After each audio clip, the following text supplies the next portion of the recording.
49 seconds. Yeah. Huh, I got 51. Oh, well. 29.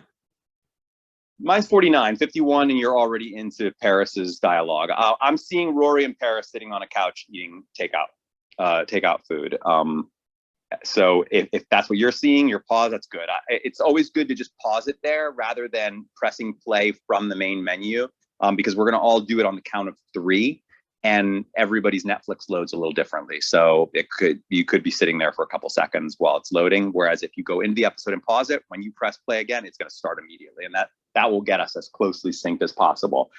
As I said, pretty rudimentary the way that we do it. We just use our own skills at hitting a play button at the same time. And we do that on the count of 3, but we're gonna not do that right this second. First, I'm going to start my Instagram live feed, get that up to speed, allow some folks to get their episodes prepped and ready. I'm going to turn on my recorder. You were saying you had something to say about the audio on Remarkist? Say again? In your introduction, you said something about you're going to talk about your audio on Remarkist. Oh no, I just said I'll talk about that I said I'll talk about the Remarkist app in a second. Oh, okay. I just meant the Remarkist app. Don't worry, that audio's coming. I promise you. I got a list. I'm working my way towards it. No, I thought that meant there was an update. That's all. No. It's coming though, and you will be the first to know. Trust me. You specifically will be reached out to first.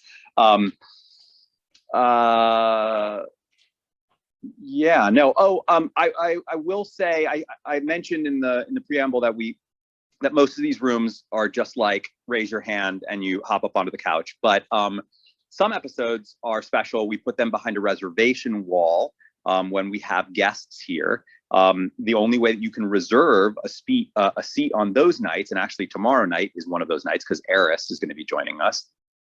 Who played Caesar. The only way to get onto the couch is to actually put in a reservation on the Remarkist app, and you have to pay in our in-game currency, which are called kernels. For those of you who don't know, we have a in-game currency that we earn for coming to these events. We harvest them at the very end of the event. If you have an account, you simply go into the calendar, you RSVP for the event that you want to attend. You got to RSVP at least 1 hour the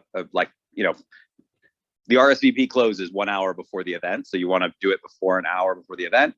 And then if you've RSVP'd, you will have some kernels waiting for you at the very end of the event, 15 minutes before the end of the event. And then 15 minutes after the event, those kernels wither away. So you have a window to claim them. And we're all collecting kernels, and we're using those for a variety of like in-app games and features. And one of those is to reserve seats on the couch for some of these episodes where we have cast and crew members joining us. So just a reminder that we do have that for tomorrow. If you haven't gotten your reservation in, I would highly recommend it. It is it's sort of a random system, like the way that I do it here with the hand raising.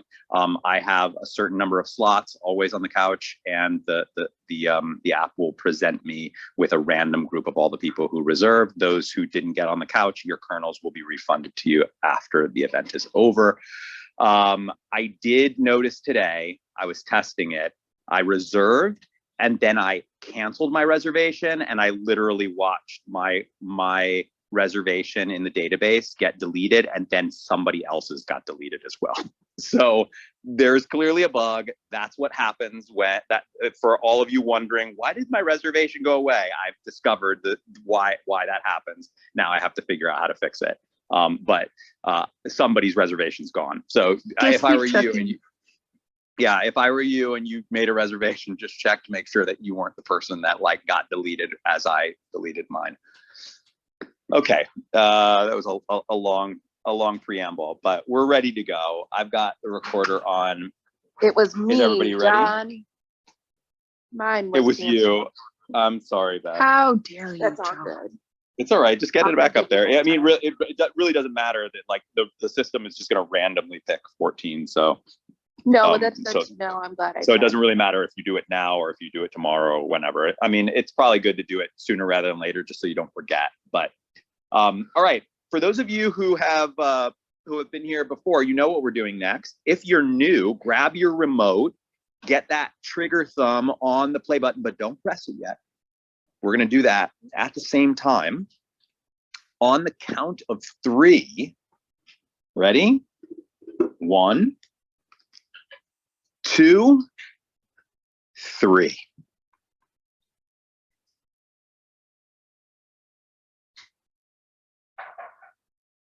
Once again, picking up right from where we left off. They're doing that a lot these days. In the later seasons, yeah. I wonder why. I wonder if that was something that Amy like purposefully did, like that was sort of like, you know, early on we're going at a slower pace, and now that things are like kind of hitting like a series climax, that like now things are getting much more immediate. And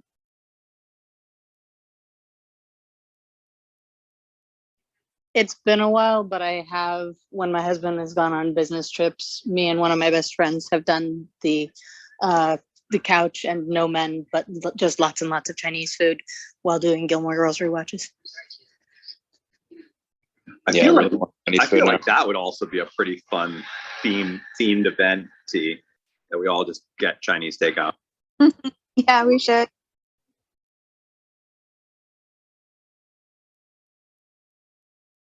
But it would have to be leftover Chinese, right? Oh, this is brilliant, Paris. Absolutely. Iconic scene right here.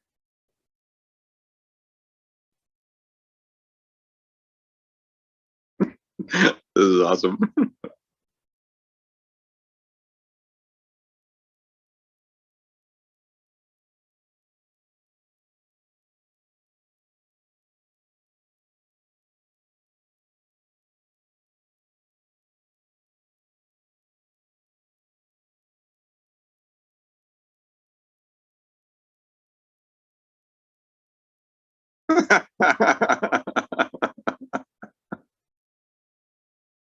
Oh, come on. You know you want Paris back too.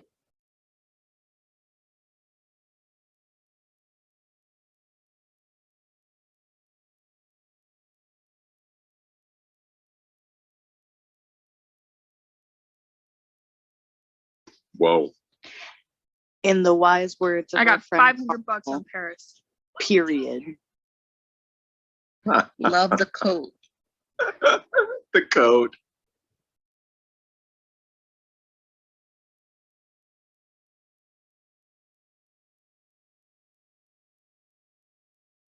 This is a great opening.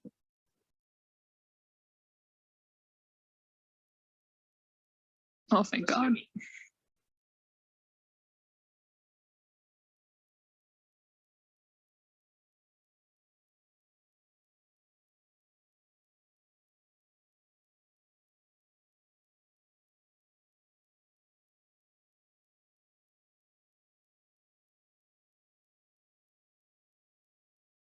Such a good line.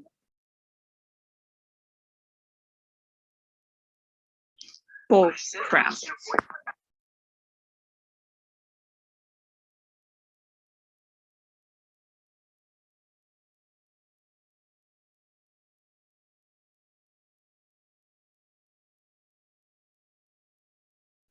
Oh!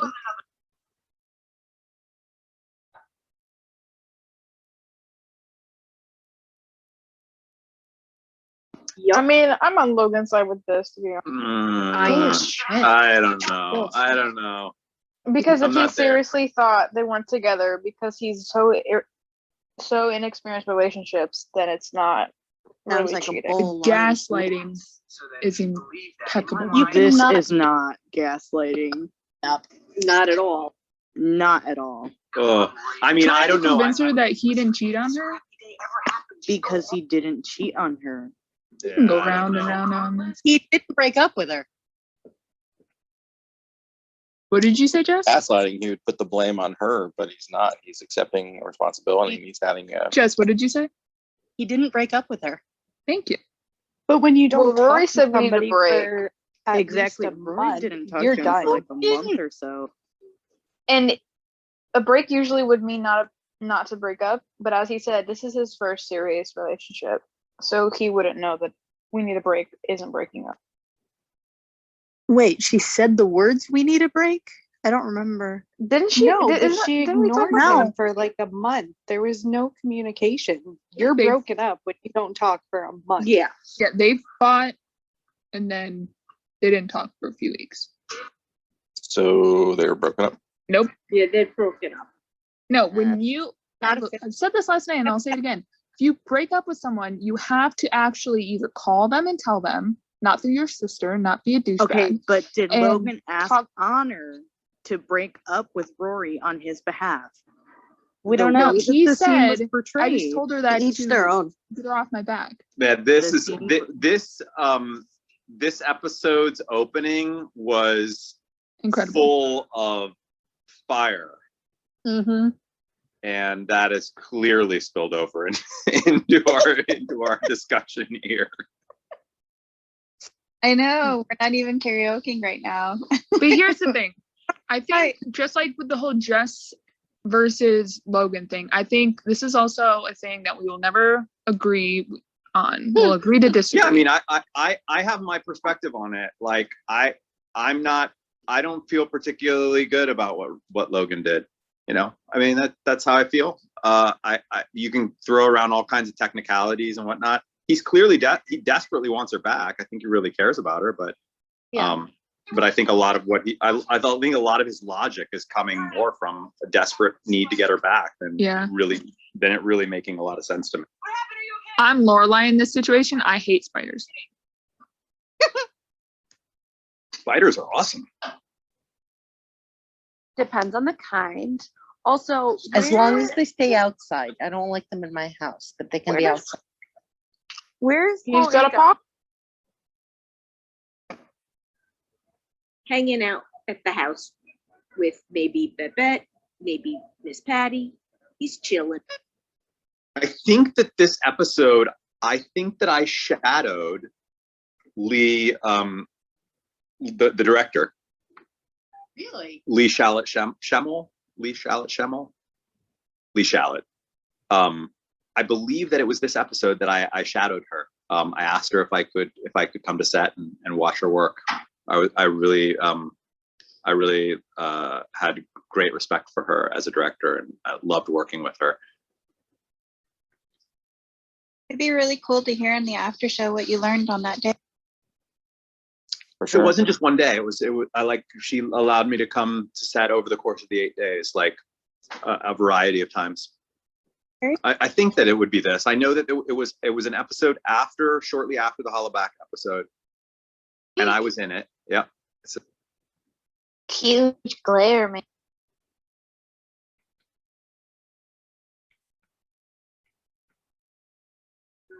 Is that how you watch Gilmore Girls? It's actually not too different from my setup. I'm on the floor right now. My Netflix is acting up. I hope your TV is a little more up to date though.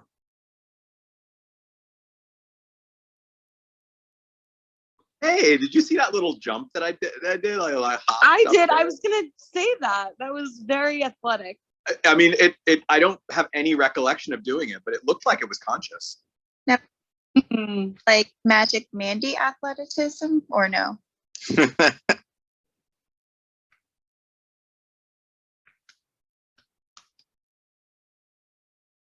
Like rubbing the bed.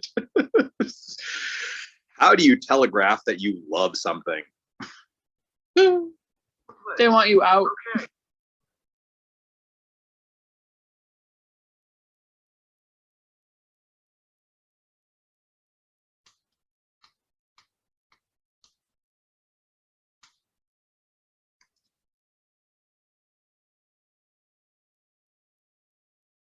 Does he sound congested to anybody else?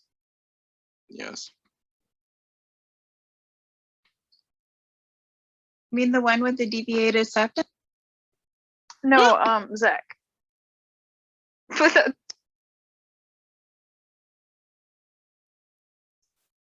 I feel like I'm the only one usually I picked up on that stuff, but it's also like an occupational hazard. Oh my gosh, I hear it like in every show. If somebody is sick, I'm like, they're sick, and they've just like I barely taken a lot of remember that supplements. scene. I barely remember that scene, but that is a funny little scene. Gosh, I That you really needed to love Zach move and it. Brian. That it was facing the wrong direction. Well, that we moved it just like an inch, you know, that I don't even think that was in the script. I think that was something that that the director actually.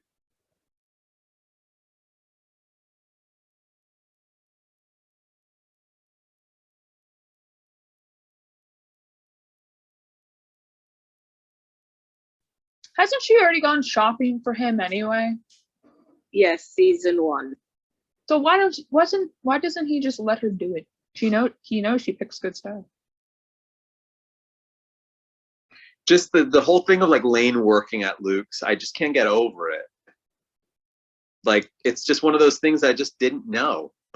I just didn't know, and it's a huge part of the show. Wow. Huh? Become a Shriner. A scene where she. I know. It didn't really register to me that like, yeah, I'm getting waited on by Lane, but like this is a big part of the show. Got it. You confused.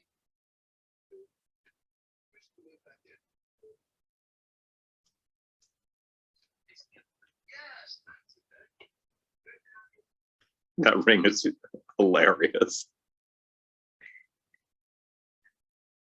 Forgive me, I don't have the Remarcus app yet, and my Netflix went bonkers. Where are we? 11:23. Thank you.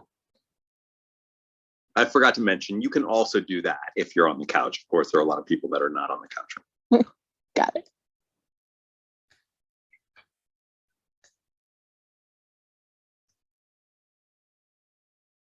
You better be remembering your engaged time.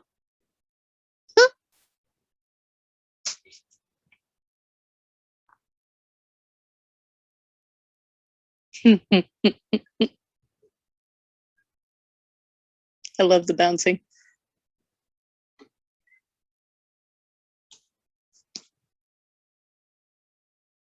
I like Lorelai's hair. Mm.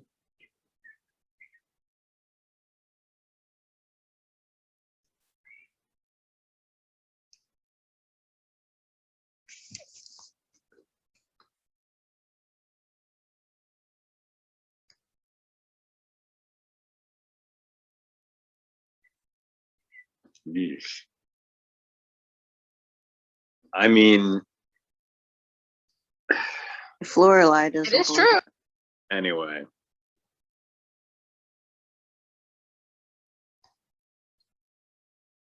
Man, I want some more.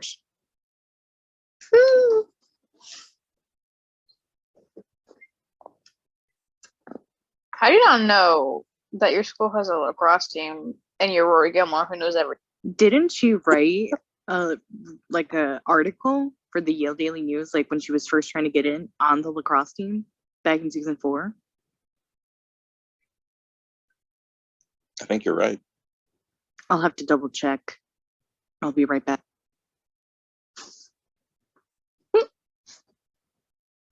This is funny.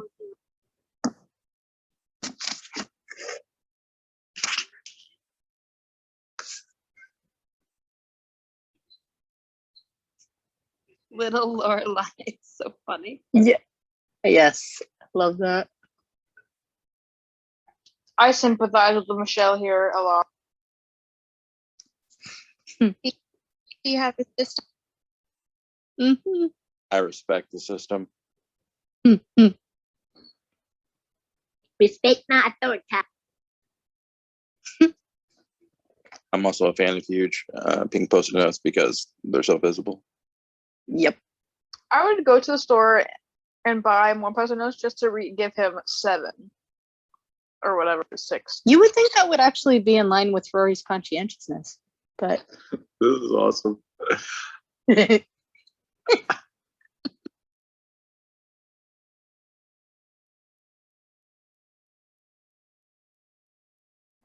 Michelle?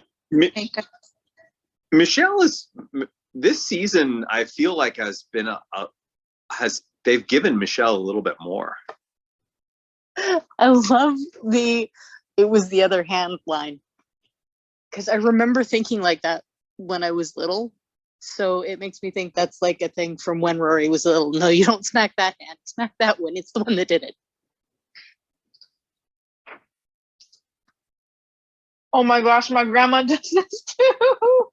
Man, that is such California. That is such California trees and mountainsides. All that brown.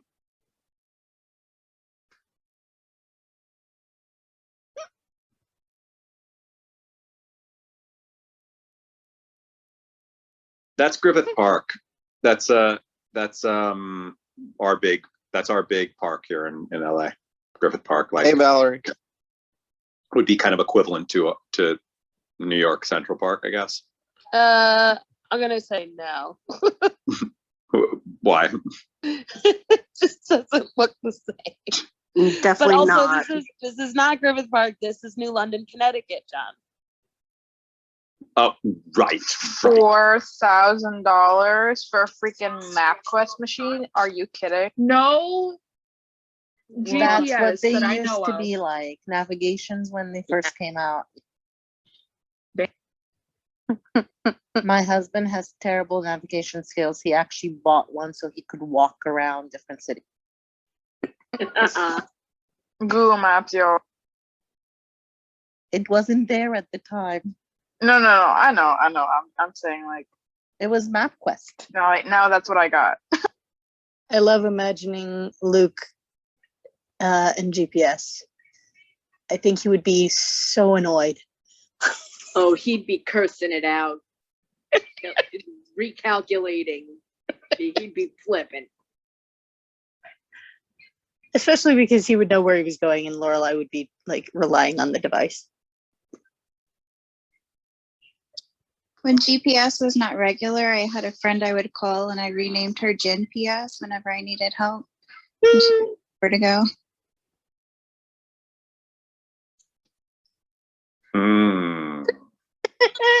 This is awesome. That does not even look like Todd. That is like his cousin or something. Ooh. This is gonna be good.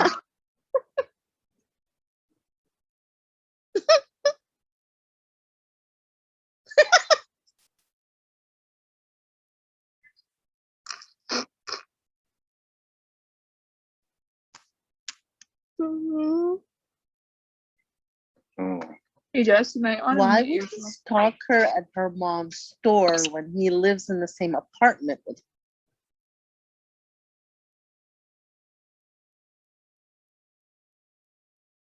Oh my God.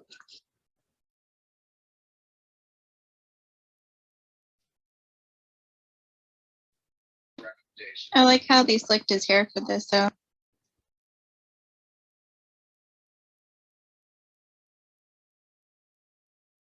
And the whole suit, even though it's obviously a shirt that wouldn't normally be suit like.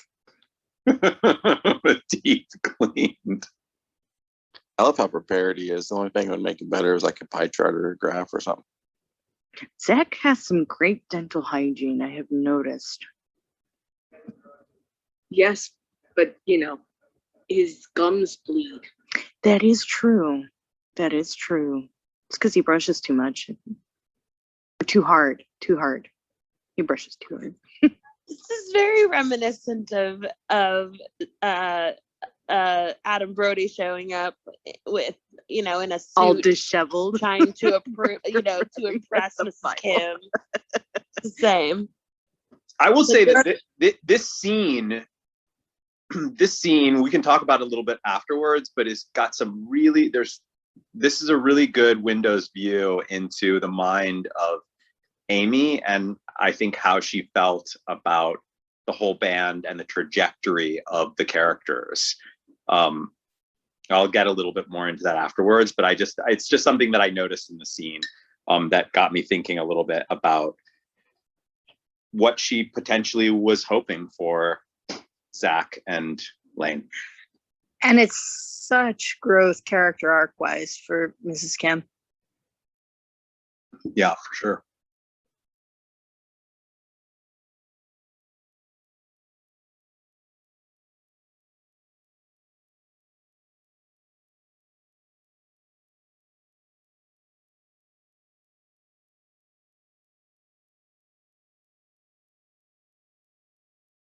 Hey, Curious by Britney Spears wasn't that bad.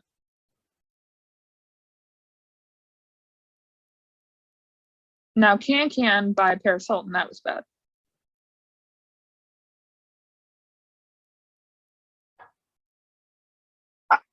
I just realized, like, I took that quiz and I'm like mostly Suki, and I literally am. I literally cook for like, oh my gosh, that'd be a crisis. I retook the quiz and I got Lane. So Hey, What did you get the first time? I tied with multiple characters. So it was like 70% for all, like for 4 different characters, for Emily, for Lane, for Suki, and for Rory. So you just did it again and then just changed. Yeah, I did it Just again. changed all your answers. No. I maybe I changed No, a I'm couple. kidding. I took it a day after. I can't remember what I chose, but I said, you know what, fresh mind. I took it and I got Lane. So I'm 80% Suki, 70% Lane, and then goes down from there. I'm 95% Lorelai, 90% Paris. Ooh, Whoa. Wow. I'm more Emily than Paris by like 15. I'm gonna have to redo my percentages. I forget. Mostly Rory, Lane, and Jess, though. I am a sliver of Emily. A sliver. 90% Suki and 75% Lane and Lorelai for me.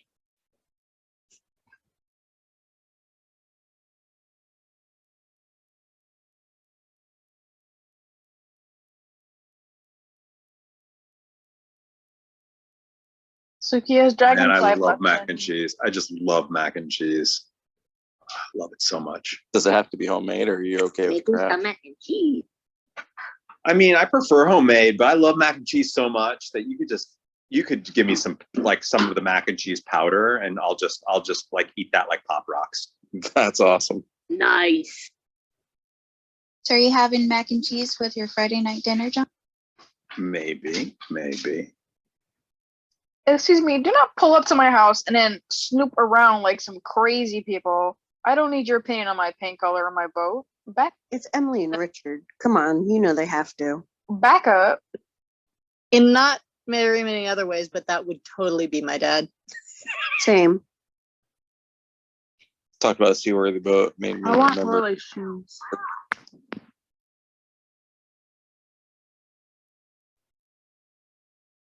What happened to the pillow that was hiding the flowers on that blue chair? They did. So in earlier seasons, it was not hardwood, right? It was like a carpet. That was a question. No, I think it was lighter. I thought lighter it was hardwood. a lighter, like hardwood. Yeah, I think it was lighter, maybe. The kitchen flooring was different, but I think the living room was. In kernels.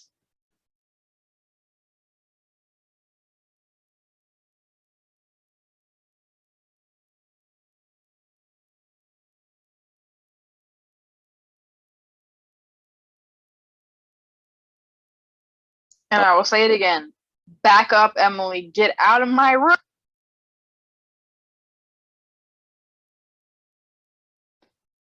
I am dreading this. My mom is going to be here next weekend, and that's literally her.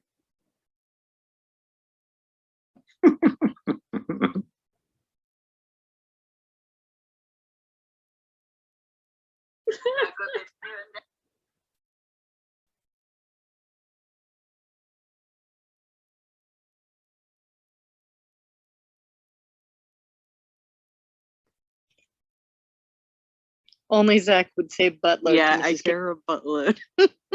It's so good. Did we lose somebody? Yeah, a while Yeah, ago. you I don't know. I did. don't know who it was.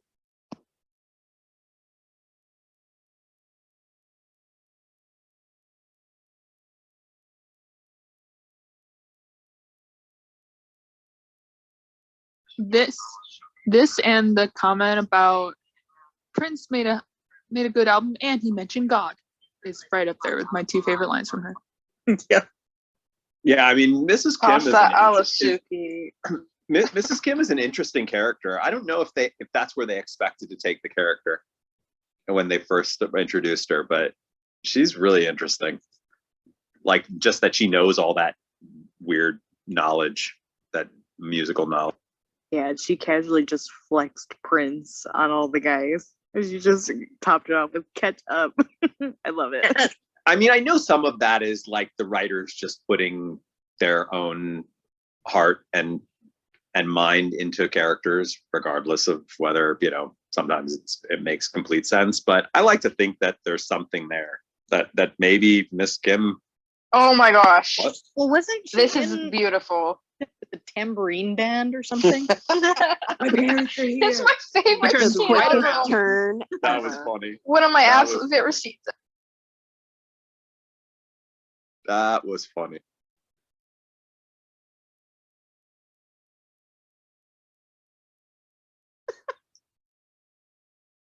Was Ed McMahon still doing that at this time? He was. I thought McMahon's dead.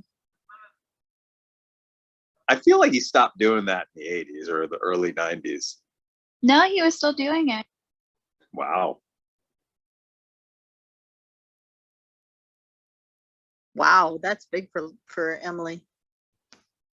That's cool. It's a good look for Emily. We've had some good looks in this episode, Good look for Todd, for Zach. Good look for Emily. Great look for Paris when she's at the door there with Logan. Great.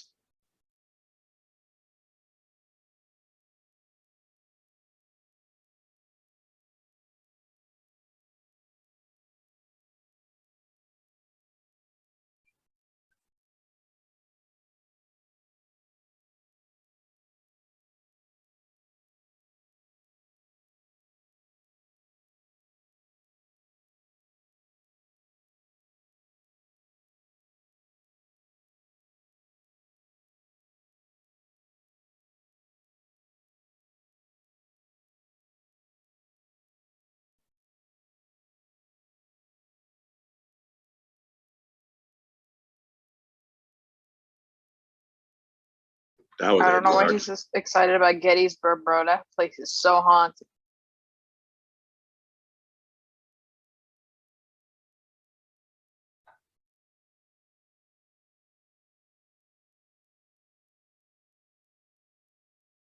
She's basically Lorelai, except a not nearly as nice a person.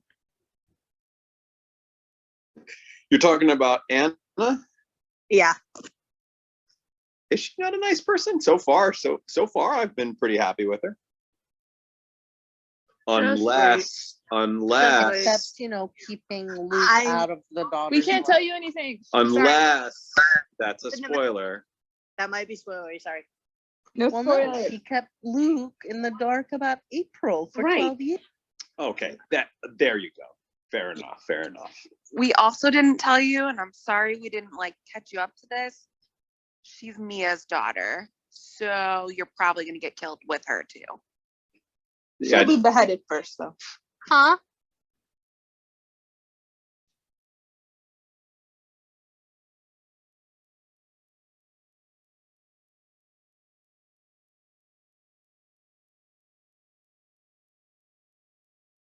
I watched Final Destination, the first one, when they're on the plane, about a week or so before I hopped on a plane in New York 2 summers ago. Had a panic attack. Yikes. That's fair. I don't drive behind trucks that carry stuff now. It's because of the second. Stop. There's Zach. I like how she just waves to him. He's just doesn't even see it. Uh-oh. Oh. Oh, Rory, can't you just listen to people? Never. Why does that seem so like Britney Spears to me? I love Rory being a journalist and going after whatever the story is. Yeah, totally. That's a good way of looking at it. Pan Am Oh, book. come on. That is not a 1960s Pan Am stewardess bag. That is like a trendy piece of merchandise that was just I know, but it's Pan Am. It just looks cool. But this really makes sense that she works in a little boutique like this. Yeah. It seems like And the music playing in the background.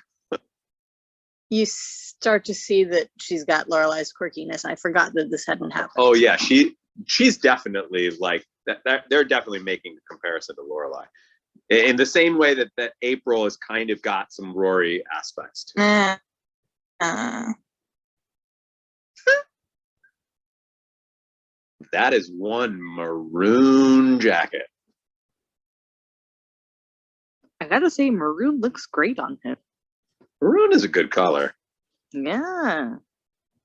Those freaking sleeves, though.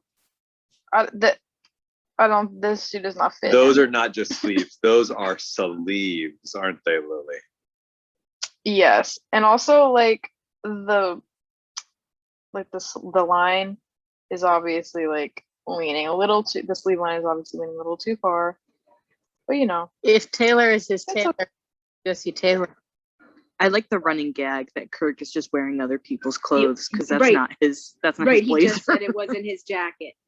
Yeah, he had to send it to the dry cleaners because it was one of the senior brokers. oh my goodness. So, Wait, so where's Lulu? I don't think Lulu would like that very much. is that how we get rings? Old lonely widow.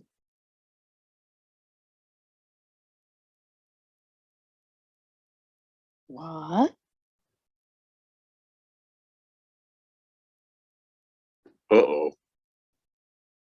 And for like the 5th time, these Gilmores need to back. Back up, turn around, lock it down.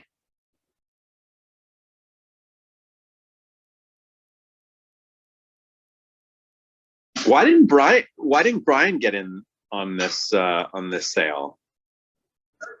He's not with the top realtor place in Stars.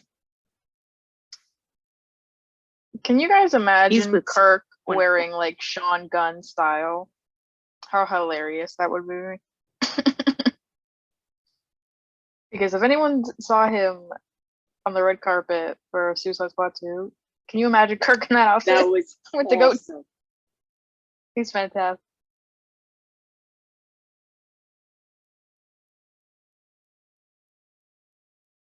Rory's decision-making processes are so awesome. Did she say ketchup on her hot I'm a dog? simple gal. I eat my hot dog Chicago style and Chicago style only. It has to, for me, a hot dog has to have honey mustard. Ooh, no. Steph said Brian works for Century 21 and he's only a receptionist. Yeah. He's only a receptionist, huh? No. Yeah, Brian's Hello. Century At 21. Thanks for this calling Century point, he is a Yeah, receptionist. at this point, that's why he wasn't invited. I wonder where he's at in the revival. Do you think he's going to be in the revival with Artie? I mean, I Who? wish there was someone they're in the gonna room be who has besties. the script. Wait, who? Brian. The coffee cup kind of matches the couch that Rory's sitting on. Uh-oh.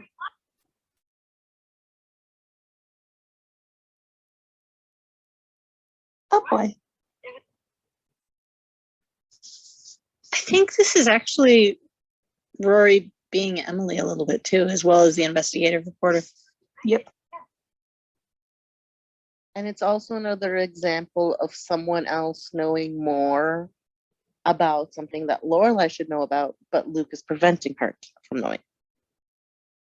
It's not a good idea for Rory to have done that, because the chances that they will eventually cross paths is not low. Pretty high.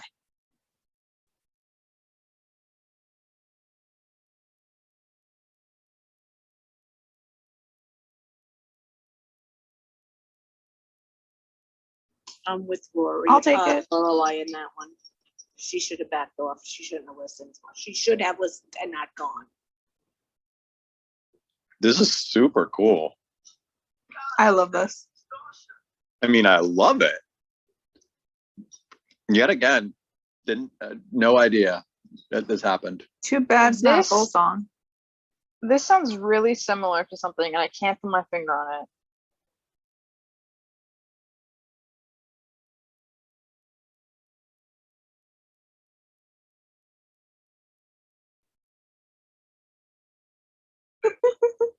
Kim's don't give up. He's not a kid.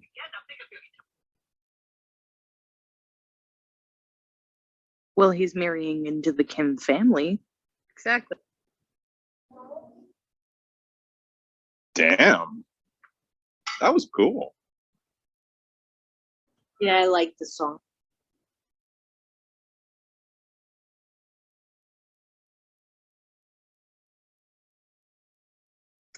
I love them collaborating. This is so cool.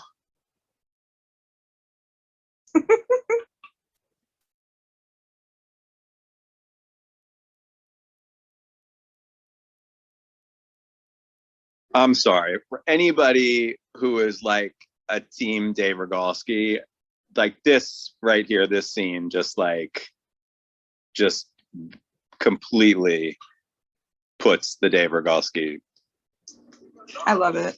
thing to Team rest. Zack. I'm sorry, but that is so awesome and so charming. It is, but it was obviously supposed to be Dave Rogalski. John, do you consider- give up too easy? But I love how The Brian fact that doesn't he's push doing him. Yes. John, did you hear what I said?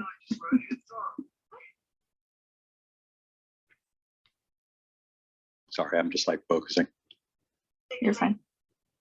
Oh, she got him a pillow.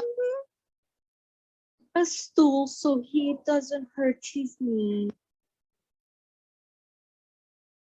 That was really sweet. Look at Mrs. Kim right now. Can we just look at Mrs. Kim right now? How about this one? Aww. Why Took didn't Zach's she thunder give away it from a little bit. to Zach to put on her finger instead of she put it on her kid herself? I thought that was So it doesn't scare the children. 15 minutes. But she told him to save it though. I mean, that's such an awesome idea for a narrative to be like, okay, Zach is going to propose to Lane, but he's got to do it twice because it's just as important to propose like with Mrs. Kim's approval as it is to propose in the beginning. So we got two super sweet proposal scenes back to back that were awesome. But also, you know, we've started the series with Mrs. Kim like not liking Lane's music and like Lane's music being like a point of contention. And I love that like the music actually is what brought them all together. I have to say this stuff is making me actually a little sad because I'm now feeling pretty convinced that season 7 would have been different for the band. Different in what way? Well, I think that if Amy had stayed as a writer, I think that she would have had different ideas for the narrative. Makes sense.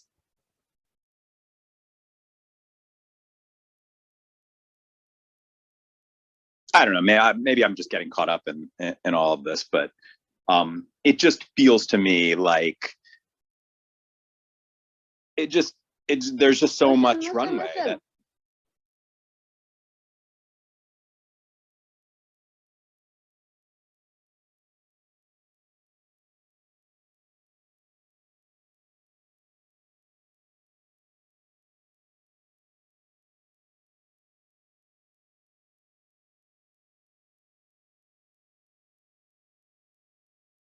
Why does Swiss have holes? because it's good. Air bubbles.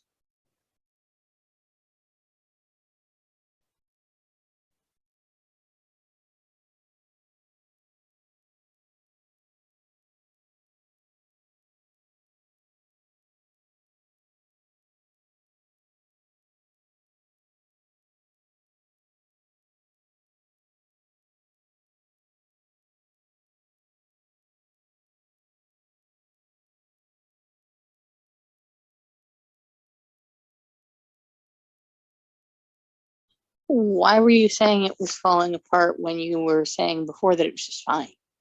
So Anna can shop for him, but not Lorelai. But Luke has luggage from when he went on his cruise with Nicole. Why doesn't he have that? He probably burnt all that. Or at least donated it. Maybe Luke didn't think it was falling apart, thought about it for a little while, then rethought, yeah, it is falling apart, and then Anna just happened to bring it up. Probably. It's not like Luke is being nefarious. Just Exactly. Yeah.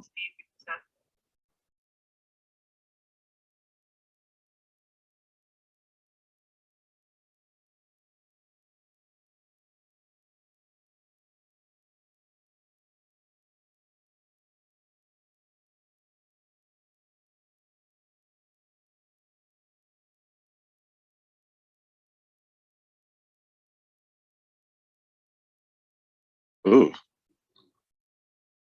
Uh-oh. Uh-oh. Yep. What's going on here? Deflection and denial. Yeah, also just like a little needy. Kind of reminded me of Dean.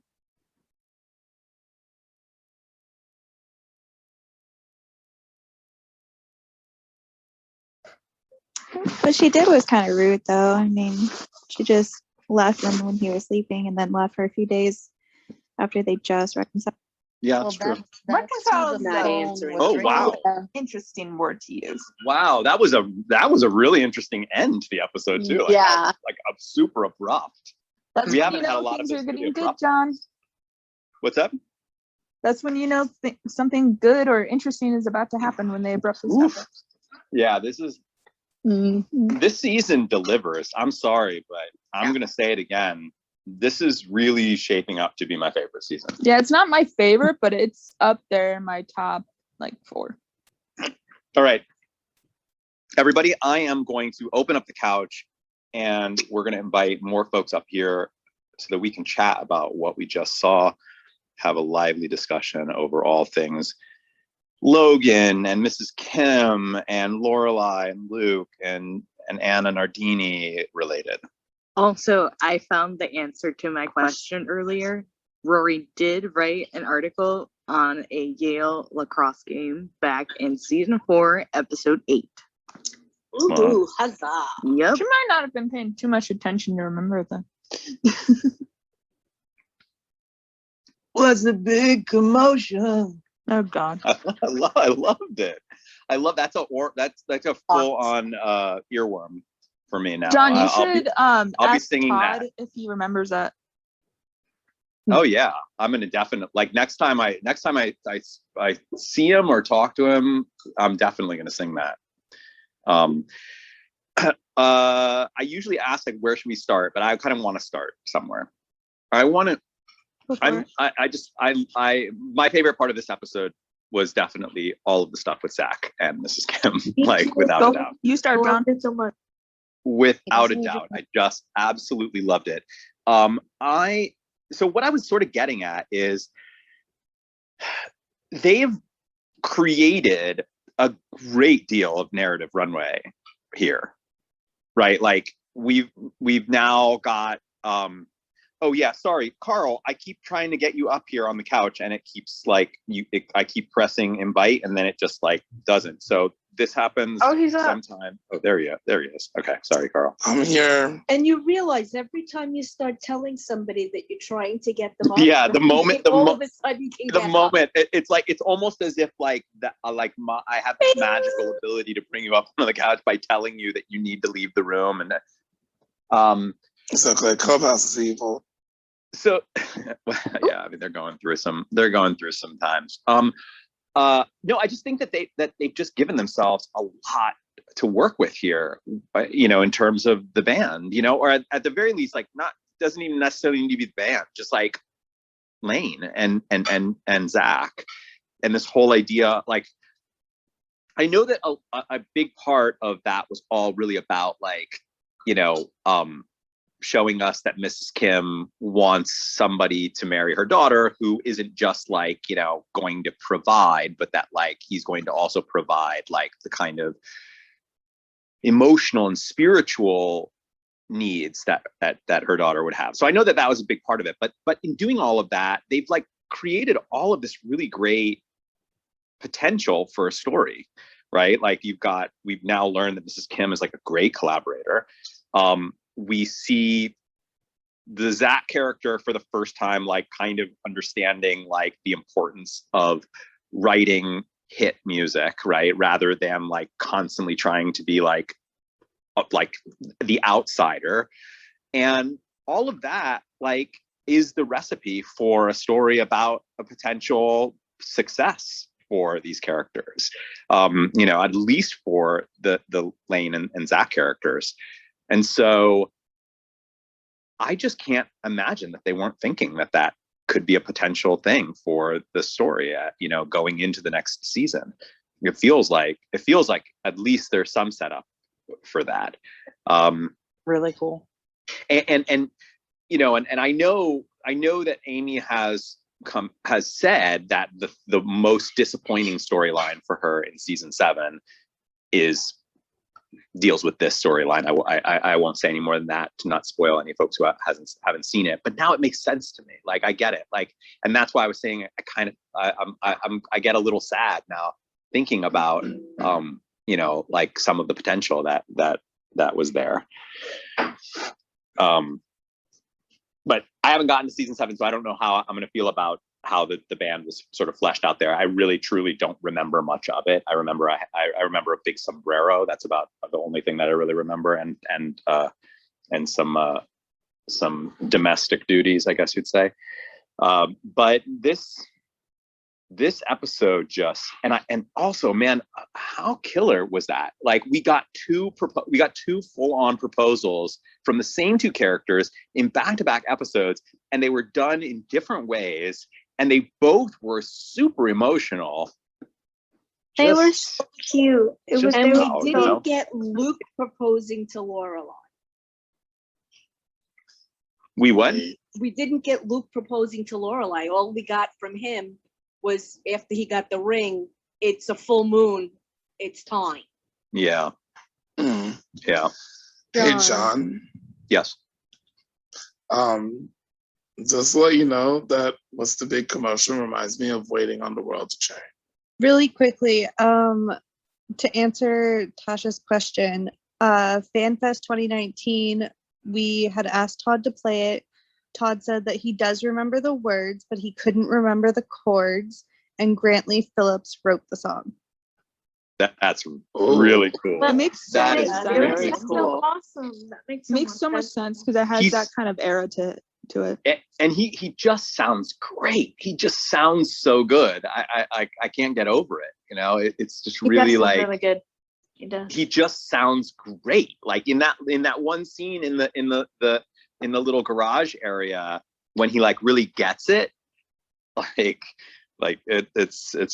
awesome. I wish that he was here with us tonight. What's the big commotion? That was a big commotion. And here's the thing, you know, I'm not saying this just to suck up to anyone, but one of my, you know, it would have been great for the whole series to see more of Hep Alien, just generally. Yeah, I mean, I agree with you. I'm just saying, not, you know, right? No, I get that, and you know, I've heard fans say that a lot over the years, and of course, it's like it's flattering, but I never really understood what they meant. That's like, why we want season 5 as like. That's why we're like, where was everyone season 5? Yeah. I love John proposals so much though, but the only thing I wish could have been different about the Mrs. Kim one is that Zack put the ring on her finger and not Mrs. Kim. Exactly, like I said, Yeah, she that's stole what his thunder. It's the only thing. But they were both adorable and so sweet and so perfectly them, and it was great. Yeah. And that he immediately takes her over to listen to the song. That was just so beautiful. Yeah. You know? So beautiful. Yeah. I know that you've said that you don't get like teary-eyed when you're happy, or emotional when you're happy. But did you tear up just Yeah, a I little bit did. when I Mrs. Kim actually gave the did. I grandmother's actually did. I'm ring? actually tearing up right now. Like I like I'm like so not I'm not like glad. I'm not Oh, like I crying, know. but like my eyes are a little watery just thinking about all this stuff. But I Yeah, guess I that equated moment that as always being a gets little me. sad. I guess I equated that as sadness. I think that's why I said it's making me Honestly, I got mad respect for Mrs. Kim because she knows her music. She knows what she is talking about. And she is right. The songs that they were making, we'll sing the songwriter. And she's like, we need a hit. And that was a good hit. She was right. I think she was messing with him for the most part. Shauna! I mean, Hi, Shauna. hello. Yeah, of course, she wants him to have a hit, but I mean, she's also like, I think she was torturing him, just to torture him. torture. That No, doesn't I sound don't that think- I doesn't don't sound very godly. That Yeah, doesn't no, I sound don't very think she godly did of that. her. Yeah, but I mean, She wants she to kn- make she sure kn- her daughter doesn't isn't floundering in a relationship with, if she's working towards a goal, she wants them to really work towards it. Work. Yeah, that's sort of why I said like Yeah. I think that what she was sort of getting at is that it's of course great for you to be focused on the more practical aspects of your life ahead, but you have to be also thinking about the emotional and the spiritual aspects of your life ahead. Like you have to be going for your dreams. You have to be, and it's interesting because Mrs. Kim she's been so strict about following dreams up until recently. So I'm more interpreting it as Mrs. Kim has been strict as she has been with Lane because Lane in her eyes was a child. And that's the way that you have to be in raising children in her culture and in her household. But that now she sees her daughter as a woman, and that comes with a completely different way that she has to parent. I think also, I think Mrs. Kim realized that her way of parenting didn't work. Like, I think she realized that Yeah, maybe. Lane's gonna be her own parent, her own person, no matter how strict she was with her. So I think that has something to do. And I like to think that she wanted to make sure that he was willing to work as hard at their dreams as she knew Lane was. Yeah, totally. Yeah, also, I would think that she did that because, Dave did all that. He read the whole Bible in like one night. And then she was like, wow, I didn't do that.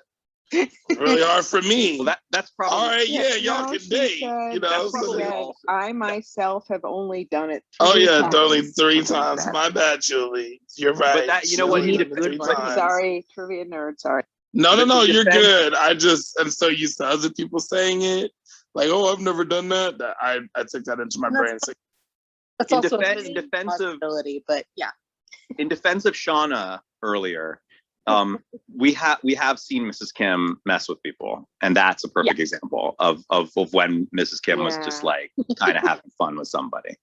So there could be some truth to what Shauna's saying here. I also thought, Well, thank you, John. I thought it was really sweet how she got like the pillow for him to kneel, and then she was like, save that ring, just hide it from the children, but she was telling him to keep it, like it was That was really sentimental. cute. But I also love how she like has all this like musical knowledge. I think like that's really amazing. So like it made me think like as I was watching the episode, I'm like, I wonder if like even though Mrs. Kim says like, the kind of music that Lane liked when she was a child is like devil music and all this stuff, but it makes me wonder, like, did she actually listen to this music, but didn't want Lane to listen to it as a child because she knew like it was like bad in a sense, like because there was so many mature themes in like the certain music and stuff. Makes me wonder because Mrs. Kim has a little bit of a rock and roll side to her, makes me wonder. But there's still a lot of Mrs. Kim control in there. Like, Zach can't talk about marriage until Mrs. Kim approves. Mrs. Kim decides when he proposes. Mrs. Kim decides what ring she takes. Oh So there's yeah, still a Mrs. lot of Kim put the ring on her. Did anyone notice Whoa. that? Okay, to Yeah. chime in on that, It's not complete yet. To chime in on that, it is customary, and not just like Mrs. Kim's culture, just like in any culture, really. Correct me if I'm wrong, but that like most parents of the bride want them to wear, if they have a ring that's been in their family for a while, they want their daughter to wear that ring.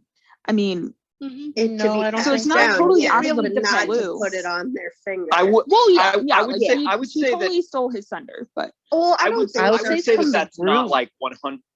I wouldn't say that that's like across the board the way that it always is. I would probably agree that like there are a lot of cultural, like there's a lot of cultures that value tradition and of course passing down things like oh yeah, wedding things and but I wasn't raised in a culture that valued that. So neither was I. That's why I was like No. most, not all, but Well, I also, yeah, no, I totally I understand that.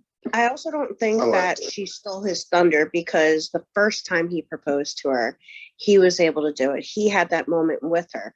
And they're just kind of like, well, now we're getting your mother's approval, and we're just happy that she, approved. So I don't think Mrs. Kim stole his thunder at all. No, I Like, think on the I thought it was contrary. sweet.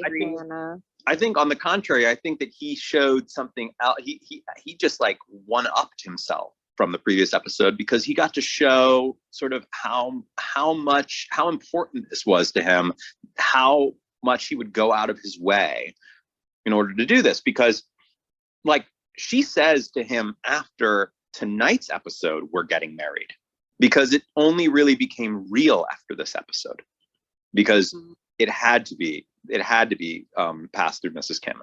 And so the fact that he understood that and he went out of the way to do that, I think it speaks volumes to how much he loves Lane, how much he'll go out of his way to have a life with her. And in some ways it just it almost like overshadows the previous proposal.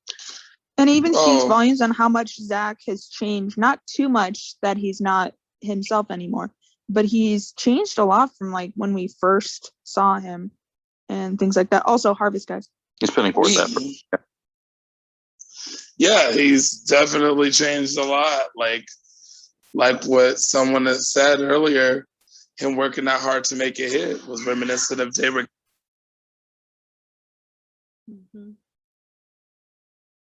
So yeah. In a way, it's like he had to reach the quote unquote level that Dave already had, but that he actually was willing to work to do that. Yeah, although Dave strikes me as somebody who just probably had like the ability to write hits, yo,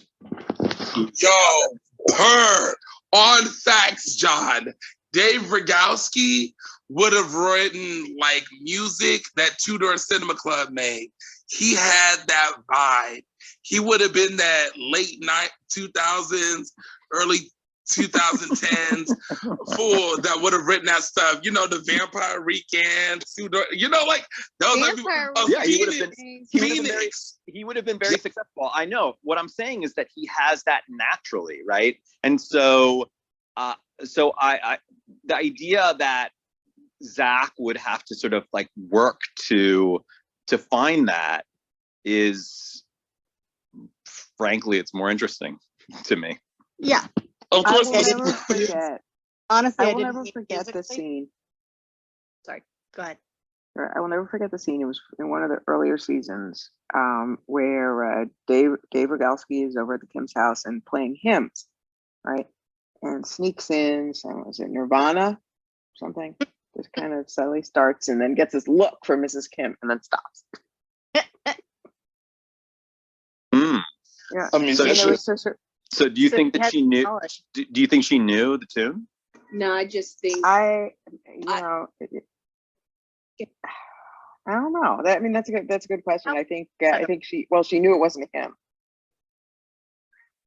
That I think she knew. But it sounded like so. I don't know.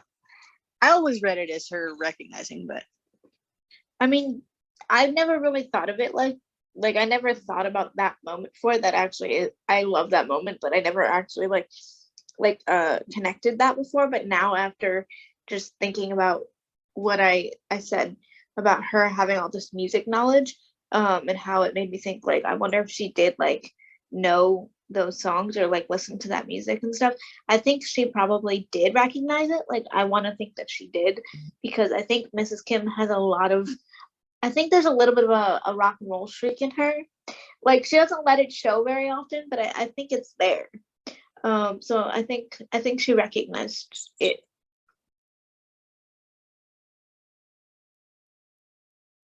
Might have been alluding to something in her past. mm-hmm. I mean, Ooh, it wasn't, yeah. I churchy. just think she's so used to hearing hymns that she knew that that wasn't part of the song.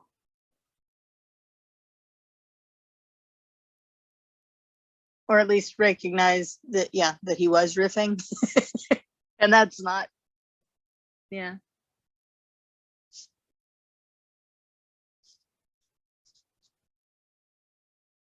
Hello? We're here. Yep. I'm down. I love this storyline. Yeah, no, It's a good storyline. Pondering. But I mean, I love Mrs. Mrs. Kim has Kim. lots of, I mean, she has lots of general musical knowledge is the thing. I mean, you think about it. I mean, Lane, early in the series, Lane plays in the band at school, and obviously, Mrs. Kim is, very into music. It may not be the same kind of music that Lane's into, but she knows music. It would have been cool if we had seen, and now I'm getting my timelines mixed up. I don't know. Oh, okay, yeah. If we had gotten to see a scene between Mrs. Kim and Sophie Bloom at some point. Ooh, that would have been really interesting. Might have found out a little more about Mrs. Kim's musical background.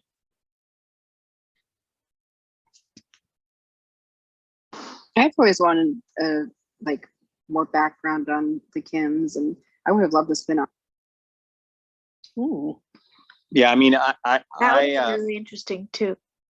I don't know about a spinoff, but man, I could really see Mrs. Kim becoming like the band's producer. Mm-hmm. and like, I just have I could see the story growing where they become really amazing, and it's all because of this unsung hero behind the scenes who's really pulled the best out of all of them. Yeah. I love Mrs. Kim. Where is Mr. Kim? Where is he? Yes, exactly. We don't need to know. We really don't need to know. We really don't need to know. Referencing one of my own fanfics, Jess's answer was that he was underneath the floorboards in his Kim's room. Were you reading fanfics? No, I was writing them. Wow. Hey Jessica, do you know who runs that account that's supposed to be like a fake version of they act as though they're the press, that they're that publisher that he works with, a little publisher, Truncheon Books. I've messaged with them. I don't know who they are, and I love their work. It's cool because they kind of it seems as though they're publishing books, as though they're actually written by him. Yeah, it's phenomenal. they look professional. Like it like even has like, Mhm. you know, like the pictures are like pages from I don't know how they do it, but it's just I love it. It's so and I didn't know what it was because we hadn't gotten there in the series, so I was just I don't really know what this is, but Jess Mariano, I don't know. I guess that's the Jess character, and now of course I get it. Yet again, yet again. I spotted Mr. Kim. I do. Oh, where was Mr. Kim?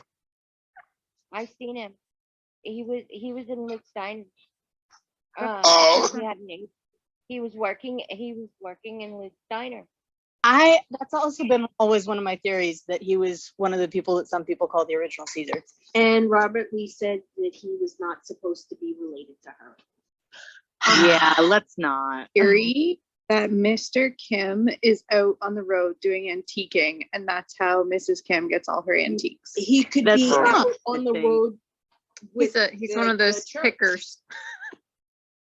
What if he was a Okay. musician like Zach, and that's how she knows how to, you know, be supportive? Hey, And You know what, Zachary? How do you feel about the storyline this episode with Zack and Lane and Miss? I mean, anybody with the first name Zach is pretty cool. So, hey, I just I'm wanted down. to jump here and remind people that I've got a please. Oh, Shauna, hold on. Can someone, yeah, all these ideas about Mrs. Kim's past or Mr. Kim or whatever would be great ideas to actually put in for a fast talk submission. So all these ideas are great. Please write them down and submit them for fast talk. Yeah. So What talk? so we're doing a lot more than just watching the series. The project is expanded now. We take a hiatus week in every other season. So we took one after season 2, after season 4, and now we're about to take one after season 6. And that basically is a week cool down period designed to sort of give us the sense of like waiting for the new season to drop feeling that you got back in the day when the series was actually on the air. And we fill that week with all kinds of other events, discussion events. And as the project has progressed, we formalized some of those event types. And one of them is an event type that we call fast talks. And they are basically 5-minute long, really fast TED Talk style talks, but on fandom. And of course, in this case, since we're watching Gilmore Girls, all of the fast talks are in the theme of Gilmore Girls. So we have like our last fast talk, there was a speaker who broke down Miss Celine's Hollywood and like gave us like all of the like connections to all of the references that she made during this. Regina, who's on the couch, did a really interesting deep dive into Dean's past in Chicago and sort of what some of the little details that she pulled out of the scenes, like addresses on envelopes, what that actually means in terms of that area of Chicago. So it's just really geeky, fandomy TED Talks that are just really short. And when a host schedules one, they can accept submissions from anyone in the community who has an idea for a fast talk. So Loretta is basically is reminding everybody that when we find some of these like really interesting topics for discussion, or we should all, I guess, be like paying attention to the conversation, because ideas for fast talks often come out of these discussions. Somebody will have like an idea for it, and if you do, you should go over and pitch that person in the app. We also have a new event type called the fireside chat, and those are like a little bit more formal, like interview style events. We've got our Gab sessions, which are just like we all need to just talk about something from Gilmore Girls. We have our watches. We have games are a type of event. So we've done a couple trivia events already, Cards Against Humanity, Gilmore Girl themed. And we're about to start venturing into other shows. We're about to discuss what other series we would want to venture into, and potentially layering several series at the same time rather than like one series that we're just doing night after night, that we would like actually weave a few of them in together with one another. So it's a big media fandom project. I'm excited. And thank you, Yeah. Loretta. That's totally great, and that's absolutely what we should be thinking.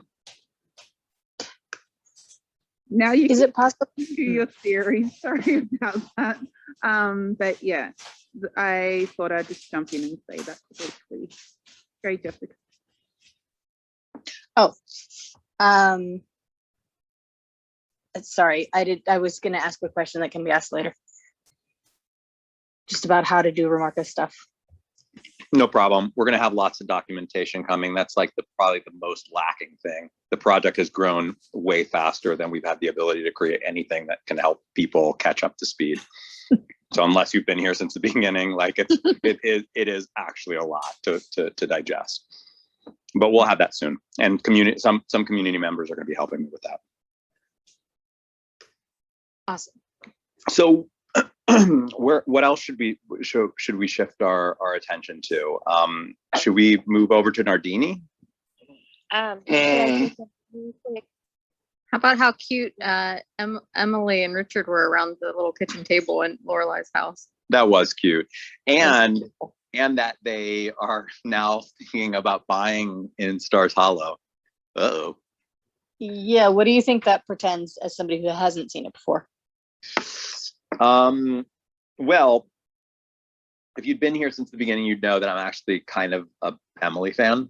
I'm one of those who's more often than not giving Emily passes. Mm-hmm. So I like Emily, and I like seeing Emily at her best. And I tend to like the idea that they would want to move to Stars Hollow.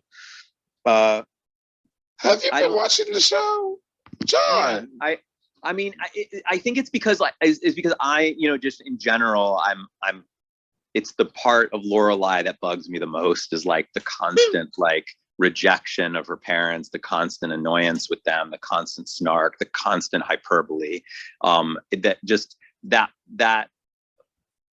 Yeah, I mean, it's sweet. Like, what's wrong? Like, they I don't know. But then, of course, somebody like Mary would probably argue that that it's just one more way that Emily gets her control over the situation. I mean, if Mary was here, she would probably. No, I would argue that I could hear her voice. Yeah. Oh my goodness. Yeah. See, it's just one more thing that has Emily exerting control over the situation. Sorry, Mary. This has been recorded, so Mary will hear that. Oh, Hey, Mary, we miss you. Hey guys. But I don't know. I mean, like, give me your thoughts on it. Like, I tend to like it. I like the idea that, like, I mean, first of all, I find their world to be kind of stuffy. The idea that they want to like get a little bit more, that they're into like the hominess and the quaint quality of Stars Hollow, that I like that. I root for that, because I want them to get out of that like super stuffy, wealthy world. And so I thought all of that stuff was really cute, that they're like sitting at the table and looking around the house and liking all of the renovations that she's made. I mean, that's like uncharacteristic of Emily, but in a way that like has me less thinking like, oh, that doesn't seem like Emily at all, and more like, oh, I like that side of Emily. Mm-hmm. Yeah, that's great. I could see Emily interacting with all the people in the town and everything. That would be funny, and arguing with Taylor and all that stuff, And I also want to say, Loretta, I am really sorry that my mic was open while you were talking and my dog barked. I am so sorry. I think that all is forgiven there. I mean, you hear my dogs barking just about every other night. I know, but it still made me feel bad. Don't feel bad. So wait a minute. Oh, so basically, I'm sorry, I had to remember what we're talking about. So Richard and Emily moving into Stars Hollow.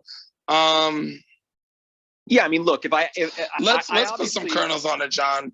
I'm obviously like not, I'm not completely unspoiled. I was around on set during season 7, so I it's like there are some plot lines that I wouldn't ever dream of even imagining, because I don't think that they would ever happen based on the limited amount that I knew from being there.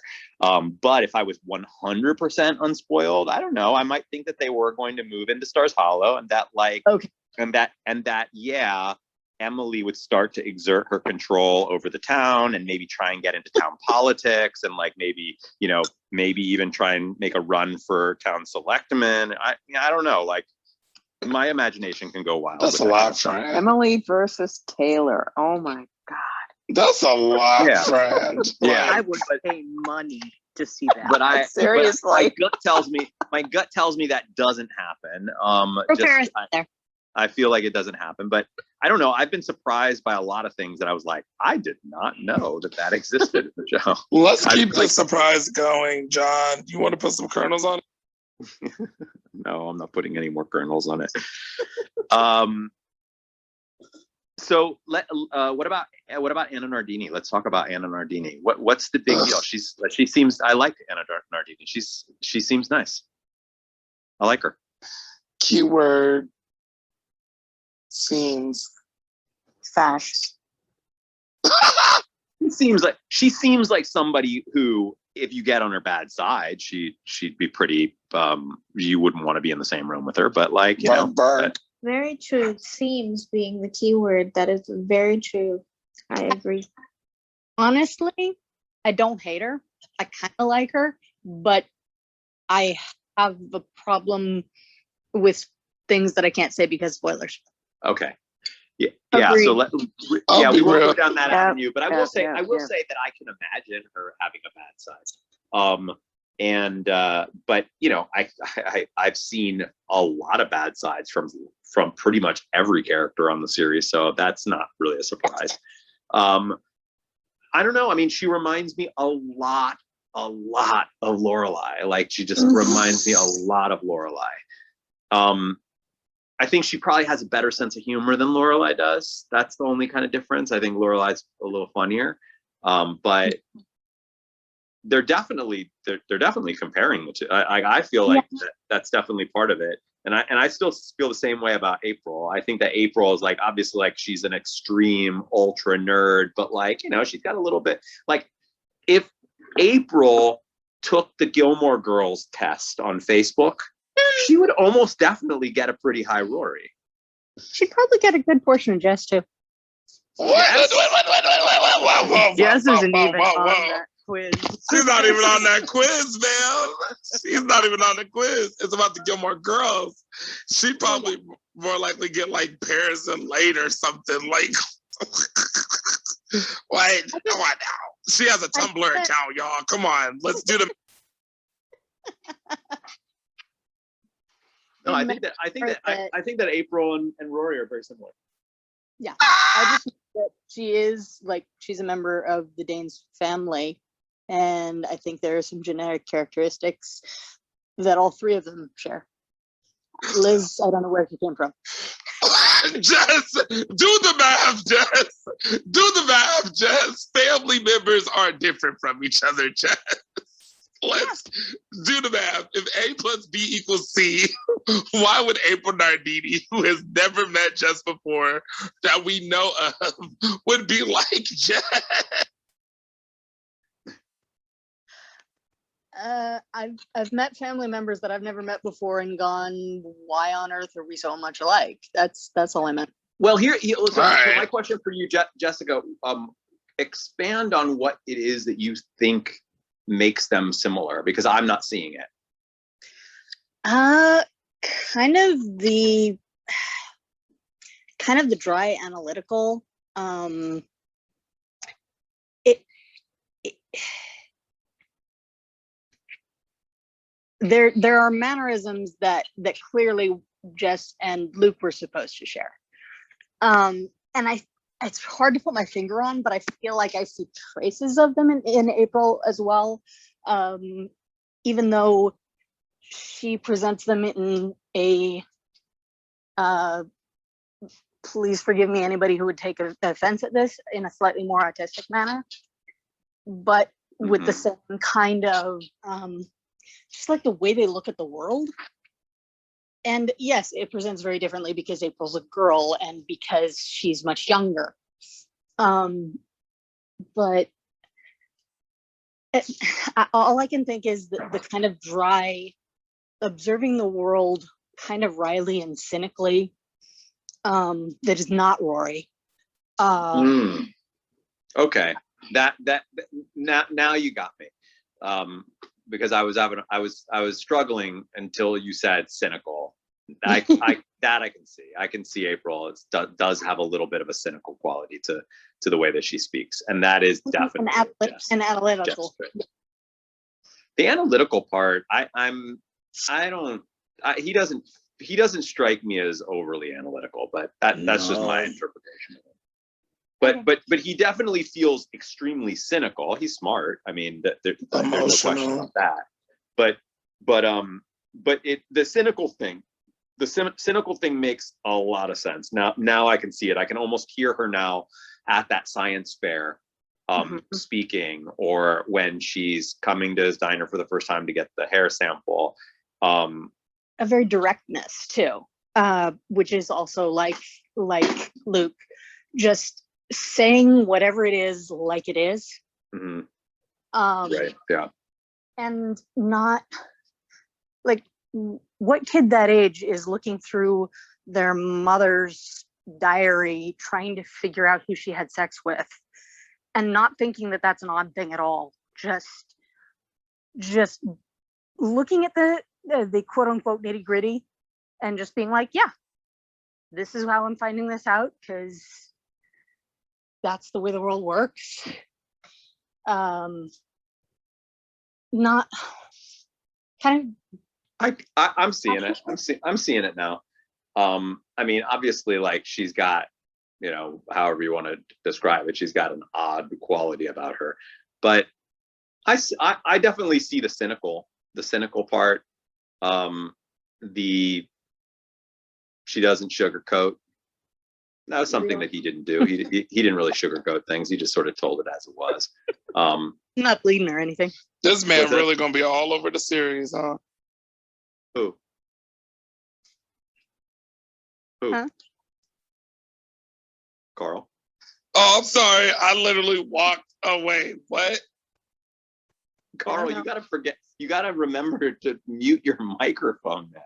The other day you were giving your friend script notes and we were all like, what is he talking about? That's not my fault. My finger slipped, and that's not on that.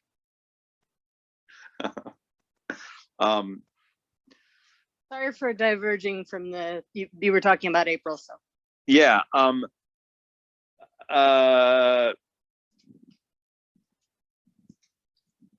What do we want to focus on? Do we want to focus on Lorelai, on? You know what? Yeah, I want to focus on Lorelai and Rory because I really thought that it was interesting how Rory was really interested in knowing more about like Anna and April and the whole thing, and Lorelai was just kind of like, no, stop it, Rory, let it go. Like that, just seeing that scene unfold. I gotta admit that seemed bizarre that Rory did that. That seemed like one of the less intelligent decisions that she's made.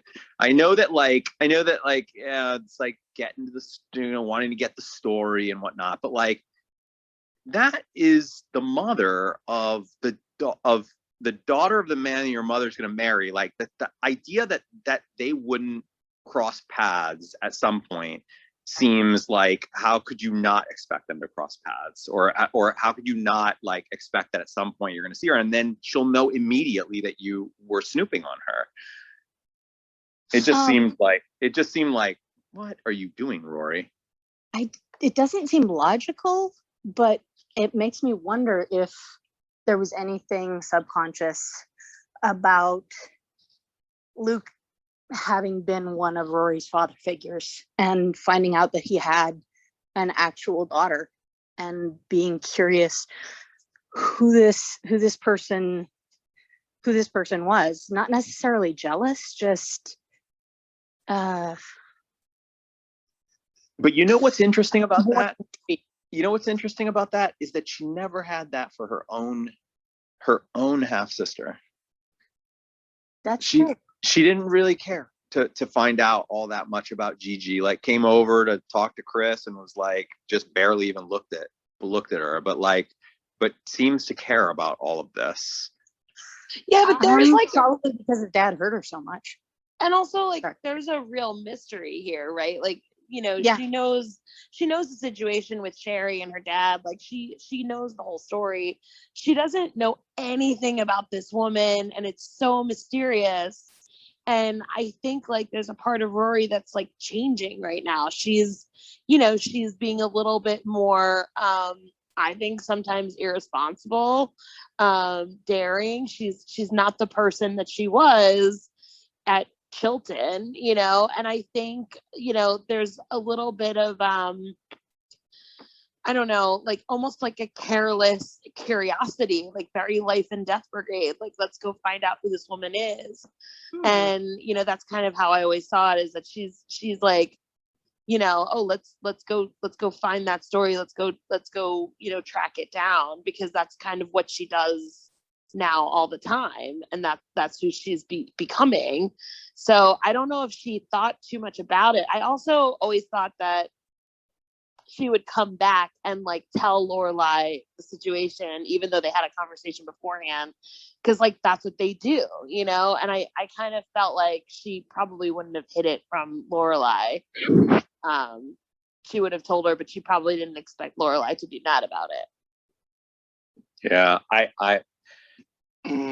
can't imagine how she would. I mean, I guess I can suspend my disbelief here and kind of just imagine that this is just one of those moments where Rory just wasn't thinking. But it seems so obvious to me that her mom, that if she said, "Mom, guess where I am right now," that like her mother would be like, "Do not walk into that place."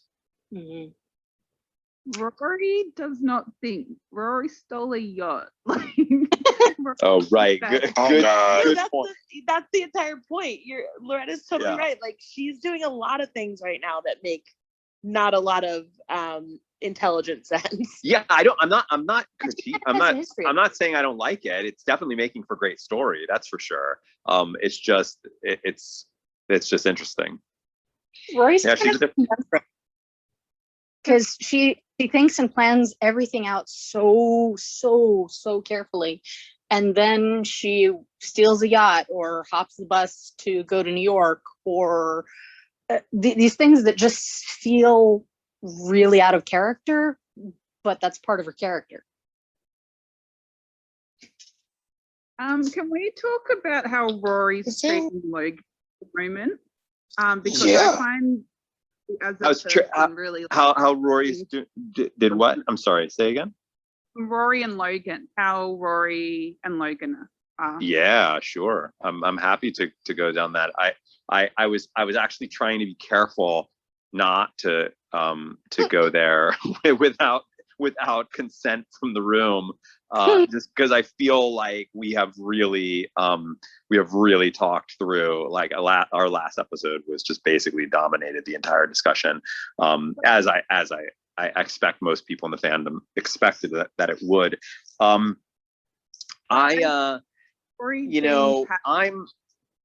Loretta, why don't you share your thoughts on how you feel about it? I wasn't really focusing on Logan so much as in maybe talking more about how Rory's just being passive and how Rory's reacting and running away and not talking to him. Yeah. And still being back there. So that was more hope. I think that that's the more Queen of passivity. I think that that's the more interesting story here anyway. That it's I mean, just my instinct watching it for the first time, not really having much time to simmer on it and give you any like brilliant analysis. I can just say I just felt kind of disappointed in Rory. I'm Sean? surprised he went there to start with, but yeah, I'm sad that she's just not having a conversation. Hey, John, what would you like Rory to have done instead of what she did this episode? That's a good question. I think that it would have. I think it would have been cool if she had just put her foot down and said, "I'm not talking to you." Like, I'm sorry, not talking to you. We can talk tomorrow. Like, it's the same night. I'm still really raw about what happened, and like, I just don't want to deal with it. I want to get some sleep, and tomorrow I'll be thinking a little clearer. You'll probably also be thinking a little clearer. We can have a discussion about it then. But right now, like, I need you to go. You know, the fact that she's there, she's just like, okay, maybe you're right. Yeah. Okay, sure. You know, I was like, oh my goodness, are you kidding me? Like, it's the same night. You know, you just found out that regardless of whether he's broken up or not broken up, whatever, that's not the point here. You just found out something that just like crushed your heart. And you're not going to let yourself take a night to at least process it. You're going to just let him come in and just decide like that we're getting back together and that this is all good and that, trust me, it's all right. You know, like, I don't know. He came across as extremely desperate, which made it harder for me to buy his logic, even though his logic does work out because it's so fueled by the need to get her back. I'm not completely buying it. All right, thank you. And I think Rory doesn't confront emotion well. She does a lot of the passive unless she's exploding. Kind of lets herself be a bit of the doormat until she can't anymore, and then she explodes. I don't think she's ready to explode yet. And that's not spoilery. That's just... I mean, I feel like if this doesn't get her to explode, like, I don't know what will get her to explode. I mean, I was convinced that this was it, like that these characters are basically pretty much done. And so now I'm like, I mean, what is going to get her to, you know? I think kind of like both Luke and Zack, she takes a while letting the emotion sit before she reacts to it. Maybe so. Yeah, I just think that this just doubles down, well, at this point, quadruples down on the fact that Rory is pretty passive. That's like one of her big traits. I don't know if it's a flaw, but I would count it as a trait of Rory Gilmore, is that she's a very passive person.